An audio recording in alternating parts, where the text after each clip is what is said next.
Oh my goodness. Grab your tea, grab your biscuits, and maybe grab a stress ball, because neighbors, we need to talk. And I mean, we really need to talk. You know that feeling when the air pressure drops right before a hurricane hits? That is exactly what is happening in Montecito right now. I can practically feel the vibrations all the way from here. If you thought the drama was over, if you thought the tantrums had subsided, oh, you sweet summer child. The sun had barely risen over the Olive Garden mansion when the first tremor of chaos rolled through. We are talking about an energy so sharp, so electric, it probably rattled the lemons right off those famous trees. Now I know you guys are excited for more. But before we delve into further discussion, if you haven't subscribed, come on guys, what are you waiting for? Hit like, subscribe, and ring that notification bell ASAP. So now, we have to dive into this because the news coming out is absolutely nuclear. It is the moment we have all been predicting, the moment we have been waiting for, and quite frankly, the moment justice finally decided to show up. Meghan Markle, the Duchess of Look at Me, has reportedly been blocked from the Invictus Games. Not just sidelined, not just asked to sit in the back, blocked. The schedule is out, the plans are moving forward, and her name is nowhere. It is a complete and total shutout. And neighbors, the meltdown inside that mansion must be legendary. Picture it with me. Meghan pacing across that expensive kitchen floor, barefoot, clutching her phone like it's a lifeline.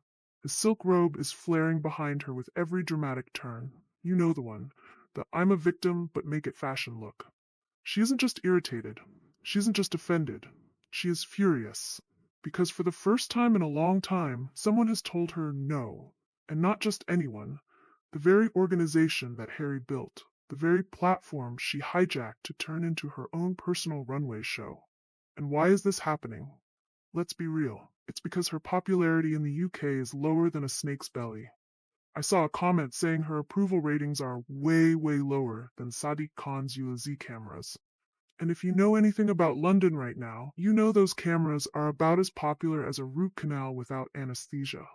That is the level of disdain we're talking about. The British public has spoken, the veterans have spoken, and finally, the palace has listened. They want to return to focus. They want the games to be about the wounded warriors, the heroes, the people who actually sacrificed something. Not about which beige outfit Meghan is wearing or how many times she can grab the microphone to talk about herself. But does Meghan see it that way? Of course not. In her mind, she is the main character. She hit the speed dial for her publicist, probably the poor soul who has to talk her off the ledge every other Tuesday, and launched into a monologue that would make a soap opera writer quit in exhaustion. What do you mean they said no? She's screaming. This is Invictus, Harry's thing, which means it's my thing. See, that is the fundamental misunderstanding right there. It was never her thing. It was Harry's legacy. It was the one pure good thing he did before the Megxit storm. But she latched onto it like a barnacle. She made it about her speeches, her photo ops, her compassion, and now that they are cutting her loose, she is spiraling. She is shouting about being unfocused. Are they implying I'm a distraction? Yes, Meghan? That is exactly what they are implying. When you show up and the headlines are all about your hair and your hand-holding and your rictus grin, you are distracting from the men and women with missing limbs who are trying to compete. And then Harry enters the scene.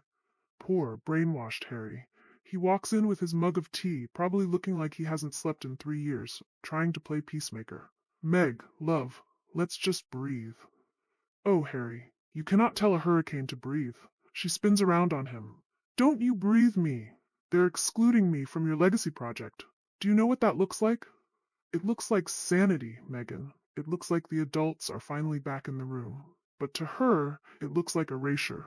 It looks like I've been publicly, officially iced out, frozen, banned.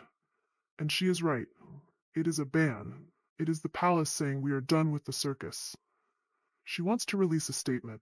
Of course she does. She wants to write something firm but compassionate. She wants to spin it. Meghan Markle silenced again even when standing by heroes. Can you imagine the audacity? Trying to use the veterans as a shield for her own ego? Harry tries to stop her. He tries to tell her, Meg, the whole idea is that the attention should be on the athletes. And she looks at him like he just spoke Greek. Are you saying I'm a distraction? The silence in that room must have been deafening. Because Harry knows, deep down, under all the therapy speak and the California buzzwords, he knows. He knows that when she is there, the cameras turn away from the track and point at the VIP box.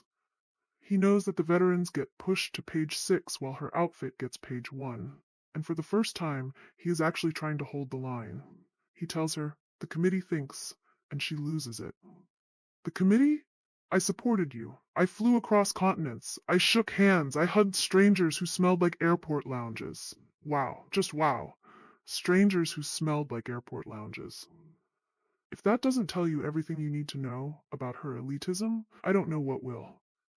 She views these interactions as charity, as a burden she graciously endured, and now she expects a medal for it.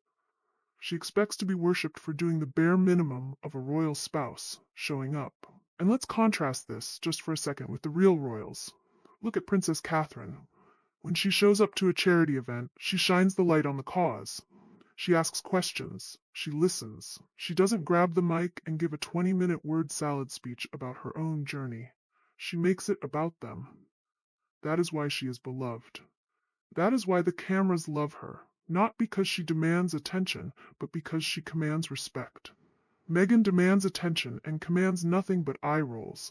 Meghan can't stand the idea of Harry going alone. They want you to show up alone, like some bachelor prince, she sneers. Like you're single and available. And there it is, the insecurity. She is terrified that if Harry steps out onto that stage without her claw on his back, without her whispering in his ear, he might remember who he used to be. He might remember the Harry who was the most popular royal in the world. He might remember the Harry who laughed with the lads and didn't look like a hostage in his own life. She needs to be there to control the narrative, to control him. She goes for the laptop. She wants to write the statement. She wants to burn it all down. If they think I'm going to sit back, they're mistaken. And Harry surprisingly closes the laptop. No media, not this time. I almost cheered. Did you guys cheer? No media. Finally, but then she pulls the ultimate card. So you're siding with them. The manipulation is textbook. If you aren't with me, you are against me. If you don't let me crash your event, you don't love me. It is emotional blackmail, plain and simple. You go, show up, smile, pretend everything's fine while they erase me. No one is erasing you, Harry sighs. But he is wrong. They are erasing her from the Invictus narrative, and it is necessary. It is surgery. You have to cut out the rot to save the patient. Invictus is the patient, and Meghan's ego is the infection. She calls her nuclear option PR guy, the one she keeps for DEFCON 5, and she demands a strategy that makes her look wronged but dignified. Empowered but oppressed. Neighbors, you cannot make this up. Empowered but oppressed. That is her brand in a nutshell. She wants to be the victim and the queen at the same time. She wants the sympathy of the underdog and the power of the dictator. And then comes the moment that really breaks your heart for Harry. If you have any sympathy left for him, which I admit is getting harder by the day. She turns on the waterworks. The single tear, left eye, go. I stood by you, I defended this family, and now they shut the door in my face. It is a performance. It is an act. And Harry falls for it, or at least he feels trapped by it. He pulls her into his arms. I know, and I hate it too. Does he? Does he really hate it? Or is he secretly relieved that he might get to spend a few days in Birmingham or Vancouver without having to worry about whether the lighting is flattering his wife? I think deep down there is a part of him that misses the freedom, but he is so deep in the brainwashed lapdog hole that he can't see the light. She shows him the phone, the trending hashtags, #Invictus without Meghan, just Harry, no drama games. The public is celebrating. We are celebrating, and she twists it. See, they're celebrating my absence, as if I'm some sort of circus act. Meghan, honey, if the shoe fits, you are the circus act. You brought the clowns, you brought the noise, and now the public just wants the main event back. She gives him his marching orders. You go. But remember, they're trying to erase me. And when you speak, I want you to speak about unity, about family. Pointed enough that they know I'm still part of this story. She is literally scripting his speech to make sure she gets credit for an event she isn't attending. It is pathological. She cannot let him have one thing. She cannot let the veterans have 1 week. It has to be about her ghost hovering over the proceedings. Show them that your wife's not going anywhere, ever. That sounds like a threat, doesn't it? Not going anywhere ever. It chills you to the bone. It means the drama isn't ending.